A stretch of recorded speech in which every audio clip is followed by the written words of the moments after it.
Wesh, bien ou bien? Ça me va pas du tout. C'est pas du tout mon style. Bonjour à tous, il va être question de Comment c'est loin, film écrit et réalisé par Orelsan. L'histoire d'Aurel et Gringe, deux amis qui vivent à Caen, en Normandie, qui ont fait un son il y a 5 ans et qui depuis sont bloqués sur leur canapé. Et n'ont pas été foutus de finir une seule chanson, donc certainement pas un album. Étant logés, leur loyer étant payé par leur producteur, les producteurs débarquent un jour et leur disent bon, vous êtes gentils, mais là ça fait 5 ans, soit vous faites quelque chose, soit on vous vire. Et donc ils ont un ultimatum, ils doivent réaliser peut-être un album complet, mais en tout cas au moins une chanson d'ici au lendemain. Ils disent la soirée, mais la nuit compte aussi, donc on va dire d'ici au lendemain matin. Ce qui va être très compliqué pour eux, puisque effectivement ils sont plutôt amorphes.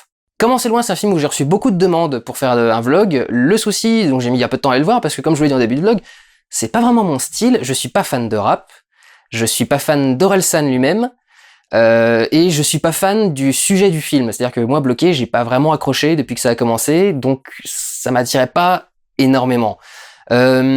Pour commencer sur le sujet du film, c'est un film sur la loose et la glande. Donc c'est un humour très particulier, qu'on voit pas très très souvent au cinéma d'ailleurs, mais c'est un humour qui peut ne pas beaucoup vous faire rire s'il jouait sur les traits les plus extrêmement ridicules et les plus losers des personnages n'est pas quelque chose qui déclenche le rire chez vous. Ça va être un petit peu laborieux. En ce qui me concerne, ça marche un petit peu, mais pas à fond. C'est pour ça que bloqué, je suis toujours resté un peu tiède devant les résultats, et que celui-ci du coup m'attirait pas vraiment.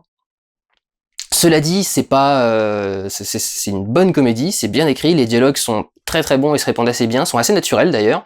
Il faut noter que la plupart des acteurs sont amateurs ou semi-pro et que c'est leur premier rôle. Je crois même Orelsan a grugé sa grand-mère pour faire une scène avec elle. Ça serait un truc avec une impro entre guillemets, mais même pas une impro, c'est juste qu'il a reçu sa grand-mère, ils ont déconné un petit peu et puis ils ont fait cette scène. Ce qui est assez marrant, et en fait personne s'en rend jamais compte, et tout ça a un côté très très crédible et qui marche très très bien. Donc les personnages marchent bien et les dialogues, les échanges sont plutôt drôles et plutôt bons. Donc ça, c'est une réussite vraiment assez totale. J'avais peur au niveau de la comédie de pas comprendre certaines références. Comme je le dis, le rap c'est pas vraiment mon univers. En gros, la plupart des blagues sont des conversations plutôt très quotidiennes, parfois des références plutôt geek que rap. Donc là pour le coup j'ai compris. Il y a quelques passages où ils se mettent à faire des références à certains rappeurs, certains styles, donc je sais pas lesquels sont censés être cool, lesquels sont censés être pas bien, lesquels sont censés machin, j'en sais rien du tout. Il y a certains moments où j'ai pas trop compris certaines paroles de chansons, parce que je suis pas habitué au flow du coup du truc. Cela dit, il y a vraiment une seule blague que j'ai pas compris. Il faut que vous m'aidiez. Là, clairement, je lance un appel au secours, j'agite un drapeau blanc, je n'ai pas compris cette blague. Il y a un moment où il va acheter une bouteille, la caissière lui dit 32,10, il tend sa carte et elle lui répond 81,23. C'est vraiment le moment où la salle a rigolé, je me suis retourné, ah bon, il y avait un truc drôle? Alors je comprends pas si c'est juste le fait qu'ils disent quelque chose en donnant sa carte à la vendeuse, si le 32,10, 81,23 c'est comme pour faire un numéro de téléphone portable, ou si 32,10, 81,23 c'est genre un truc connu du rap, c'est une chanson où il y aurait eu cet échange là, ou une tracklist, ou un machin, ou une obscure référence, je comprends pas. J'ai pas compris cette blague, j'ai pas compris pourquoi c'était drôle, j'ai pas compris pourquoi des gens avaient ri. Il faut que vous m'expliquiez. Donc mettez-le dans les commentaires, triple con, on t'explique l'histoire, et voilà pourquoi t'as pas rigolé. Ce qui me faisait très très peur sur cet aspect-là, c'est que ce film est en partie comédie musicale. Et j'aime pas les comédies musicales, vraiment j'ai du mal à rentrer dedans, mais il y en a certaines dans lesquelles je rentre. Et dans lesquelles je rentre, point d'interrogation, dans lesquelles rentre-je, c'est celles où les musiques ne sont pas une perte de temps. Les musiques servent à faire avancer l'histoire. Et à ce niveau-là, Orelsan a fait un énorme travail, en particulier. Alors, la toute première scène, j'étais pas très très fan du tout. Il y a une scène qui a lieu dans une voiture, et je l'ai trouvée vraiment brillante. C'est-à-dire que aussi bien la relation entre parce que non seulement c'est de la musique, mais c'est de la musique rappée avec un flow très particulier qui fait que le rythme de la chanson peut parfois complètement prendre le pied sur celui de l'image. Là, on est dans une voiture, on a un trajet qui avance autour, donc il faut penser non seulement à avoir le flow, à raconter l'histoire qui correspond à ce qu'il y a dans le film et à ce qui se passe dans la scène, plus être synchro avec ce qui se passe dans les événements autour de lui, ce qui se passe dans la voiture, ce qui se passe quand il roule, etc., etc. Apparemment, c'est une scène où qu'ils ont beaucoup douté à faire.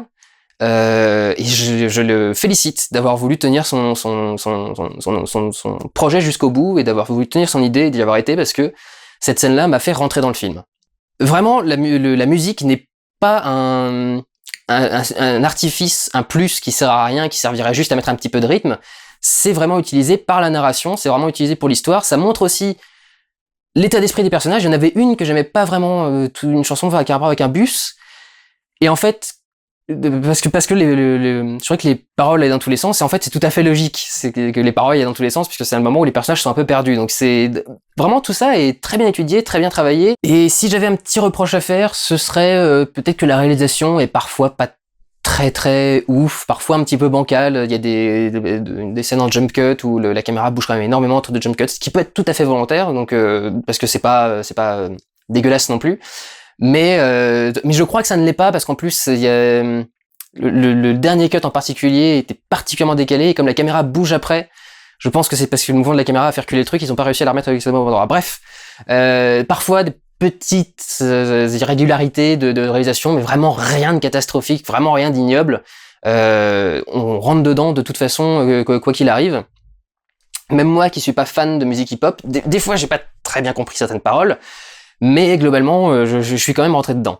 Le dernier truc qui me faisait peur sur ce film, c'est Orelsan lui-même. Pas pour ce qu'il crée, pas pour ses chansons, pas pour l'image qu'il a. Je suis pas vraiment au courant de tout ça en fait. Je suis pas fan d'Orelsan, la personne, ce qui fait que je suis pas vraiment penché sur ce qu'il dit. Ça va être particulier. Je me suis pas vraiment penché sur ses textes, je me suis pas vraiment penché sur ses musiques, je me suis pas vraiment penché sur son univers. Je sais pas vraiment ce qu'est l'univers d'Orelsan. C'est juste lui-même qui m'énerve un petit peu. Je trouve qu'il joue pas toujours très très bien. Et il a un truc dans sa façon de parler. Il a un tic de prononciation, enfin, même pas un tic de prononciation, il a une façon de parler avec laquelle j'ai un petit peu de mal. Il y a des fois où on a l'impression que c'est vraiment un demeuré. J'ai l'impression qu'il prononce mal certaines syllabes, ou des fois même j'ai l'impression qu'il remplace des mots, j'ai l'impression qu'il dit dîme au lieu de type, même des fois. Enfin, c'est qui est peut-être le cas, encore une fois, mais je connais pas son univers, donc je pouvais pas le savoir. Mais il y a un truc qui me perturbe avec sa façon de parler.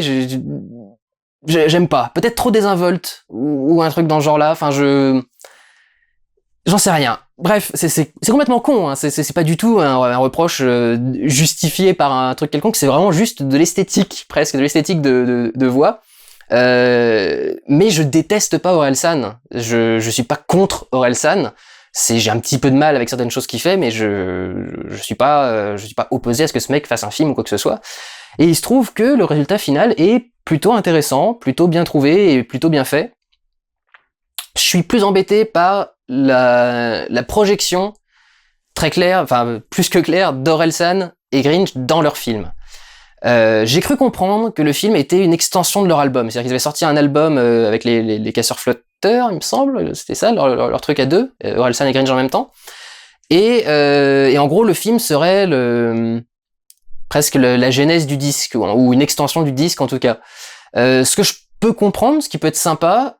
D'un autre côté, moi j'aime bien le fait que un film soit un média autosuffisant, on n'a pas besoin d'aller à l'extérieur pour comprendre ce qui se passe dans un film normalement. C'est censé être le principe d'un film de cinéma.